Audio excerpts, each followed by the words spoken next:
where am I? I'm sat in the camper at Pont Bithania car park, which is in Snowdonia.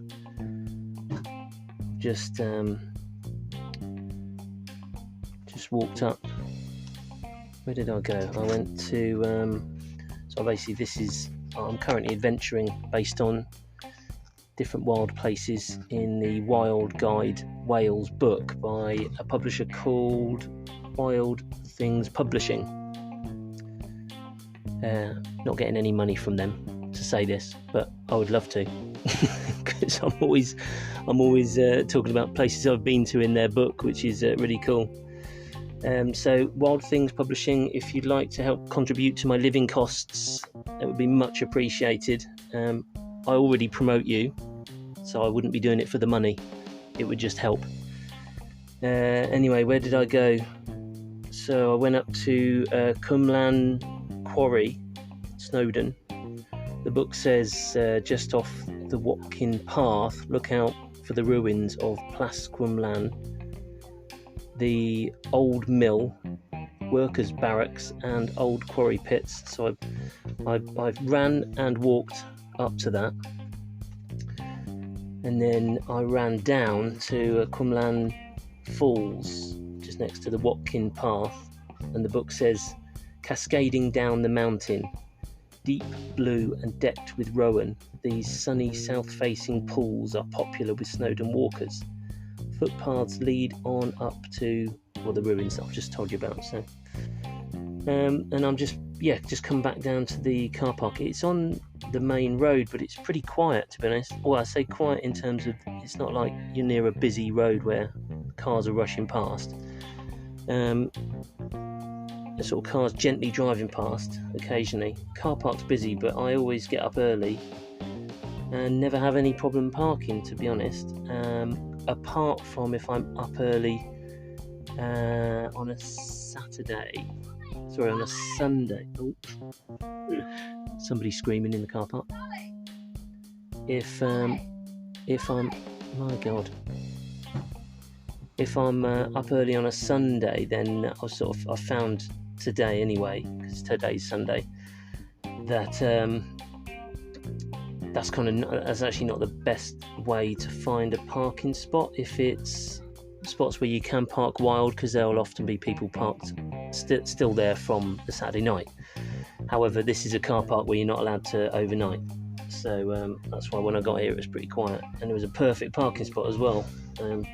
Anyway, that's not the purpose of this episode, just like letting you know where I am, because I'm having a go at making these waffly episodes where I just wing it, basically.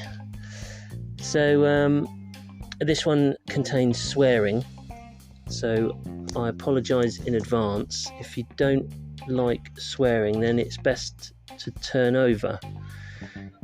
If you prefer to follow some of my and Arthur's wild adventures to hidden beaches or wild places, wild swimming waterfalls, ruins, all that sort of stuff, then you're best off checking out Nafford Junction on YouTube. There's short 60-second shorts, and then also longer, however long, normal videos, and then those shorts are also reels on Instagram, and also on Instagram is sort of static pics of the different places we're going. So that's kind of the best places if you want to look at our outdoor adventures or to get quick tips about living a climate positive lifestyle, that sort of stuff. But if you're up for a waffly podcast, then you're in the right place, and occasionally there'll be a bit of swearing. So anyway, this episode, the title of this episode is Fuck Me, the electric's still not sorted. So this sort of a bit of a heads up about van life ultimately, and I decided to buy a motorhome, a small motorhome that was older. I had roughly 20 grand in mind that I thought I'd spend, because I want it to be big enough so I can spend lots of time in it. So it's got a bathroom, shower, kitchen, lounge area, but most importantly, it's got an area where Arthur's got his own bedroom and I've got my own sleeping area. So it's one of those where there's a double bed above the cab. I just think it's such a clever use of space. I really don't understand any motorhome where there's nothing above the cab. It seems like wasted space. So that's what I did. So it's 20 years old, and I have found that there's just seemed to always be something to do. Now, don't get me wrong, I absolutely love this life. Like the waterfall I just saw or seen, I don't know which one's grammatically correct. What I've just seen, I just saw, I don't know. The waterfall I've just seen is like something out of a Disney film. It's so beautiful, I can't even believe it's real, and had good exercise, feel amazing. The thing I love about motorhome life is that I've got my home. I've got my bed, my lounge, my bathroom, my food, my workspace, and I can change my garden whenever I want. Today my garden happens to be, if you want to actually see what I'm looking at now, definitely have a look on Instagram or YouTube for Quumlan Falls Adventure. So I'm sort of the south-ish side of Snowdon Mountain, which is mega busy, mega touristy, and I'm ultimately avoiding those sorts of places. So what I'm looking at now is other peaks that you can get to that are just a lot quieter. So this life is amazing, but it definitely needs more work and effort. It's not easy, but it is rewarding. So what did I write down? So I wrote down some things. This life is not yet low cost because of having to sort shit out. So let's have a look what I wrote down here. And this is not in any particular order, but sort of every month there's something to sort out. So most recent, well, first of all, when I got the motorhome, I wanted to basically I've got to work in the daytime. I need to earn money. So I need to have internet, and I need to have electricity for my laptop and the mobile hotspot. And so that was that. So when I first got the motorhome from Charles at Junction 7 Motorhomes near Pershaw, it's already got a solar panel which is 100 watt, and we agreed that I would pay to get the very best leisure battery. It's just a lead acid leisure battery, and I would just go with it initially to see if the current setup with the 100 watt solar panel was enough for me. So that was getting the leisure battery. That was about, I don't know what it was, £140 or something like that. So that was sort of the first thing, and I ran that for a while, and it seemed absolutely perfect. But I think the issue was I sort of got lured into a false sense of security, because I would still go back to the house and plug in kind of once a week just to cool the fridge rather than using gas to cool the fridge. So ultimately even though I felt like I was off-grid, it's only very recently, sort of 5 months down the road, where I properly am off-grid for a period of time, that I've discovered that there's just not enough juice in the solar system I had. So that's sort of one thing. I'll explain a bit more about that in a minute.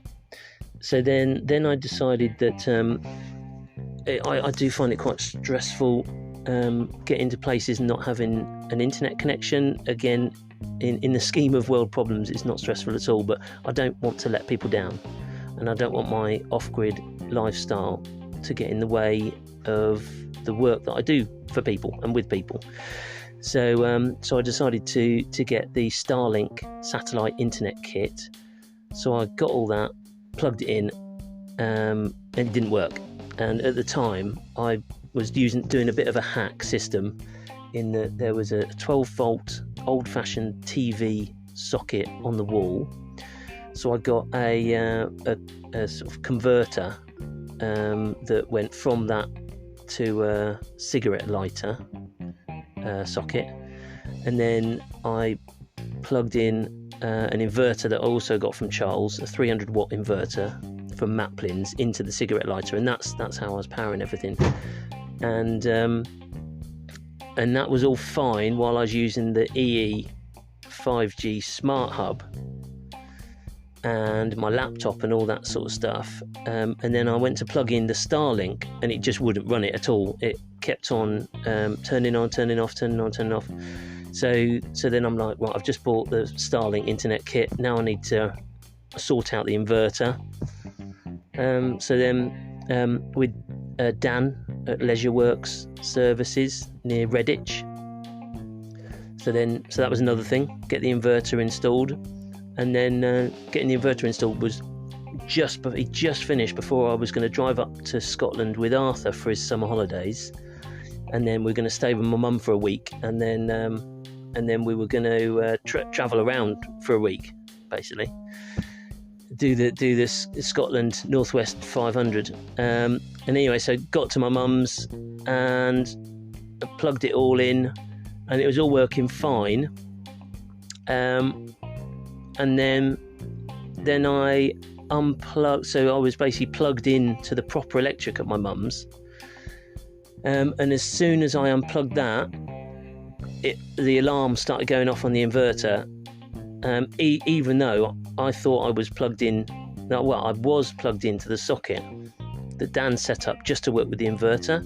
But what must have been happening was I was using the satellite internet from the inverter and from the 12 volt, but because the camper was plugged into the electric was sort of recharging the battery as I was using the electricity. So when I took out the 240 volt, instantly the battery didn't have enough juice in it. So then I'm like, Jesus Christ, there's something else to sort out. So that's that. I mean, I have worked out now with Dan, more solar panels. One thing is, I have no idea how much charge is in the battery. The gauge, I thought, told me that, because it's like a red, amber, green, like fuel gauge type thing. I found out from a kind friend while I was in Scotland that only tells me if there's 12 volts coming out the battery. I'm like, what fucking use is that? So Dan's also going to install a monitor. So a bit like when you get a Duracell battery and you put your thumbs on either end, you know how much charge is left in the battery. That's what I want to know. So Dan's going to let me know that. He's also going to install an MPPT, which is something to do with making sure there's the right charge coming from the solar panels into the battery and telling me how much charge is coming in and all that sort of stuff. So I'm basically going to have all the right gadgets. The only thing we've not agreed to do just yet is a lithium-ion battery. Again, I couldn't tell you exactly the details of it, but it's much better than lead acid. So Dan's doing all this solar work at the end of September. I'm going to try it for a month, and if I still need a bit more, then it's booked in for some winter work at the end of October. So then Dan could swap out the battery for lithium ion. So that's that. Actually, I've forgotten to write down all the winter work that I've got coming up. So yeah, the winter work is because I want to spend time in the camper over winter. Dan's going to winterize the water pipes, so hopefully the water doesn't freeze, which is a major problem in a mobile vehicle living situation, home type thing, because if water freezes, it expands, and that's when pipes burst. So Dan is going to do he's going to winterize the pipes. He's replacing the bathroom wall because there's damp in it. He's checking out the opposite wall because there's damp in that. He is, Christ, what else is he doing? There's other things I've forgotten actually, but that's sort of more jobs in October, and that's the deadline to get all this sort of stuff sorted. Now I'm really glad that I did go ahead and get the motorhome before the house was sold, because it's allowed me to sense check everything. I'm going to do another episode on like van life compared to home life ultimately, but yeah, I've been able to sense check all these things and work all of the niggles out and all that sort of stuff, so that's good. But October's the deadline, so that's that. And then another month previously, Chris at what is it, CNH Autos in Pershore, who's such a lovely guy, always mega helpful. I was worried as we were driving around these crazy roads in Wales, going down big hills. I just wanted to get the brakes checked out to make sure it's completely safe. So it was cost about 700 quid. It needed 2 new front tyres, a wheel bearing, and what else? Oh, the brake fluid changing. So that was a chunk of money there.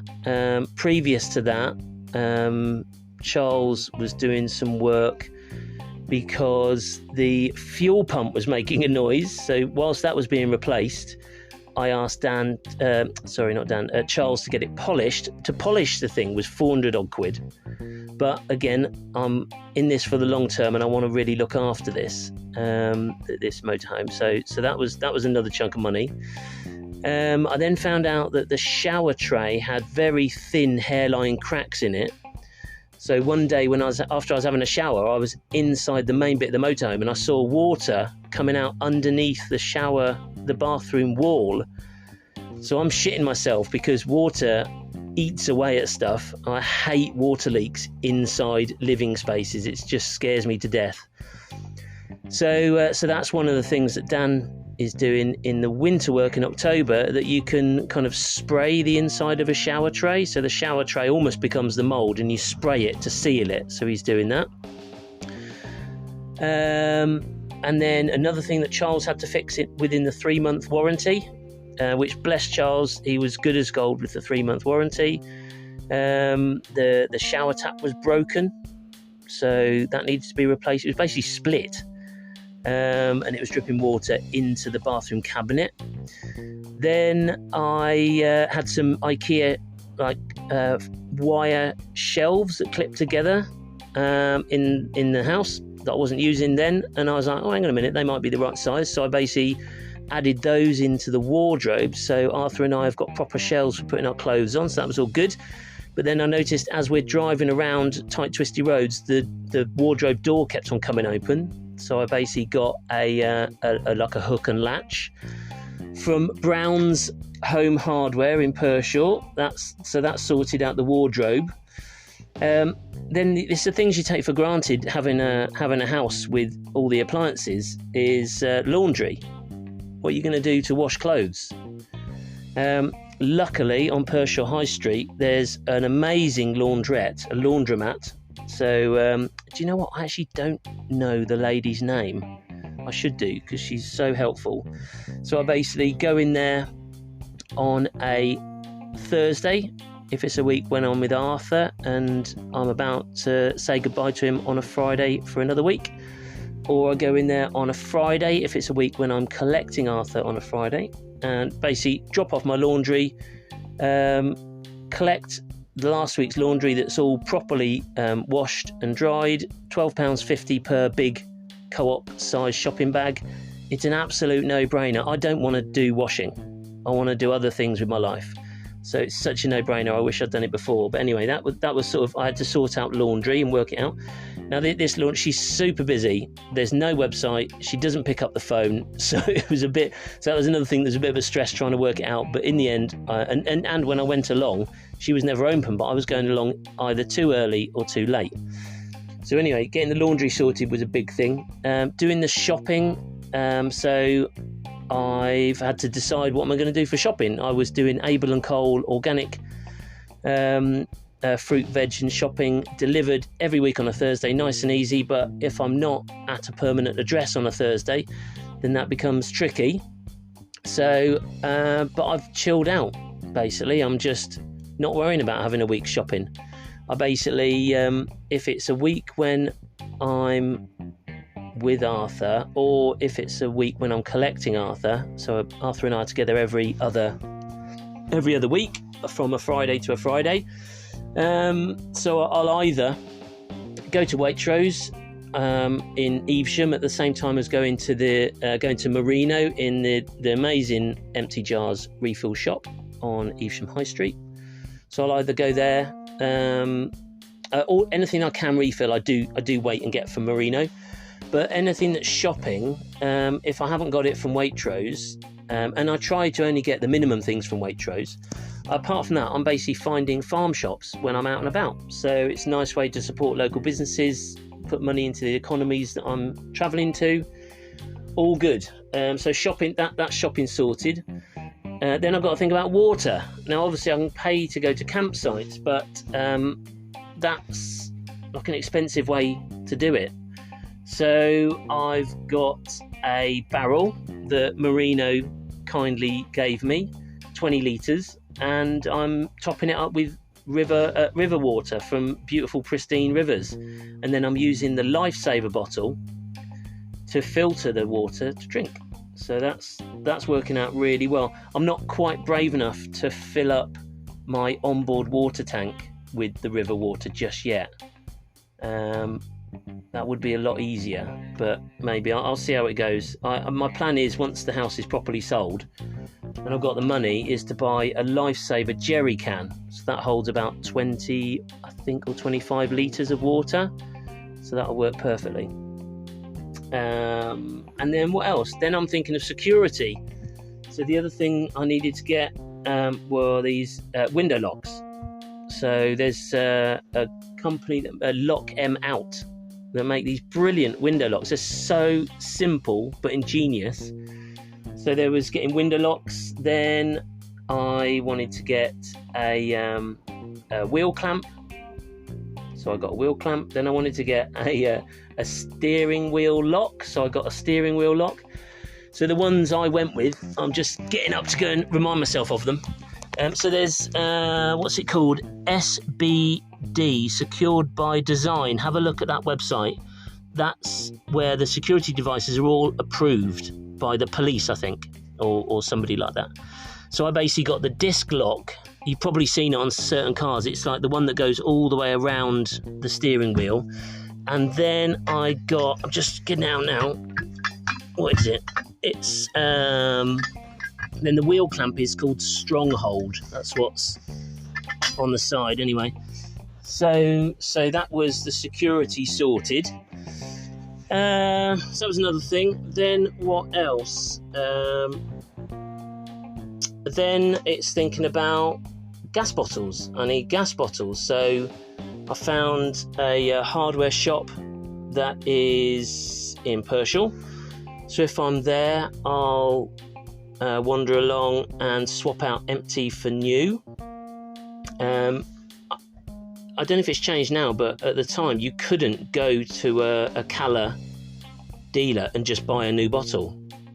You literally couldn't do it. So he was really kind, the guy at the hardware shop, Pershall Hire Centre, I think it's called, and he just said, look, if you can go on to Facebook Marketplace or Gumtree or something like that, find an old bottle, you can bring the old bottle in, we'll swap it. So that's basically what I did. I found somebody over near Studley, bought an old bottle for 10 quid, took it in, swapped it for a new one at Pershall Hire Centre. All good. So that's sort of gas sorted. That's it. In the winter work, I'm also thinking of heating. I need proper heating to keep warm, also for drying clothes if I've gone out and got wet and stuff like that. So Dan is also fitting a diesel heater, which you can connect to the fuel tank. So it's a much better way to heat than using the gas heater. So that's another thing. And then Arthur and I, a couple of months ago, were in Snowdonia and it was pissing down with rain. It was like monsoon weather. And then we're lying in bed and I could hear drip, drip, drip. And again, I hate water inside a building or living space. And I saw that the central skylight was dripping onto the carpet, and the carpet stunk. So I've had a few water leaks internally, not internally to me, but internally to the motorhome. So I had to dry out the carpet. But luckily, when Dan did the inverter, he literally took the whole skylight out and resealed it, which was just amazing. So yeah, it's not all been plain sailing yet, but this is to be expected with an older motorhome. I want to spend loads of time in it, so I really... Where it's been nice is in the past I've hated spending money on cars because I have no interest in a fancy car. It's just to get me around, and I really hated spending 500 quid on brakes and all that sort of stuff. But with the motorhome, it's much more important than just getting from A to B. So I'm seeing all of these things as investments and important to make this sort of life work. But so this episode really is I mean, it's not to put people off, but it's to be realistic about this sort of lifestyle. If you want easy, then you might not achieve fulfillment and meaning and purpose. To me, easy is the reason why bad things exist within the world, why we are in the middle of climate change, the next mass extinction, unless we all get off our asses and do something about it. Easy is shortcutting nature, and that's why we have an epidemic, a pandemic of ill health. Easy is not conducive to a good well-being and good quality of life. To get that needs some effort, and I feel like even not just turning a tap on and having water makes me appreciate the value of water. Like a couple of months ago, we didn't have water for a little while, and then Arthur's like, "Oh wow, he turned the tap on. He's like, wow, we got water again." And I was like, "Isn't that amazing? You would never have said that in a house." So it really, really makes us appreciate what we've got. It makes us conscious of our consumption to use the absolute minimum. And for me, whilst it's harder work, like I spent 20 minutes filtering water to drink the other day, whereas I could just turn on a tap. But my feeling is that the water I'm drinking is significantly better for me than chlorinated tap water. I'm getting water from pristine rivers and off-grid water sources, still filtering it through the Lifesaver bottle, and I feel a lot more connected to the world around me. Yes, I'm chugging around in a diesel, but overall I'm very low impact.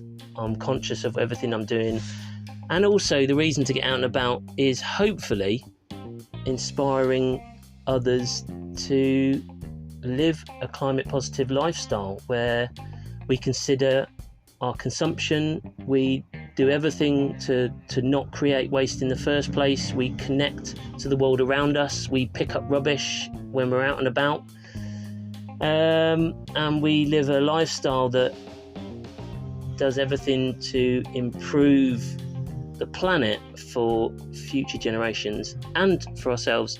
And I want to be able to, if Arthur says to me, "Daddy, are you doing everything you can to help my future?"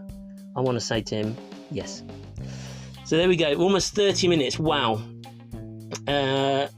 So this is the waffly episode. Yeah, if you want a few things that are more formal, well, not formal, but less waffle and more facts and that sort of stuff, then check out Nafford Junction on YouTube, Instagram or Twitter.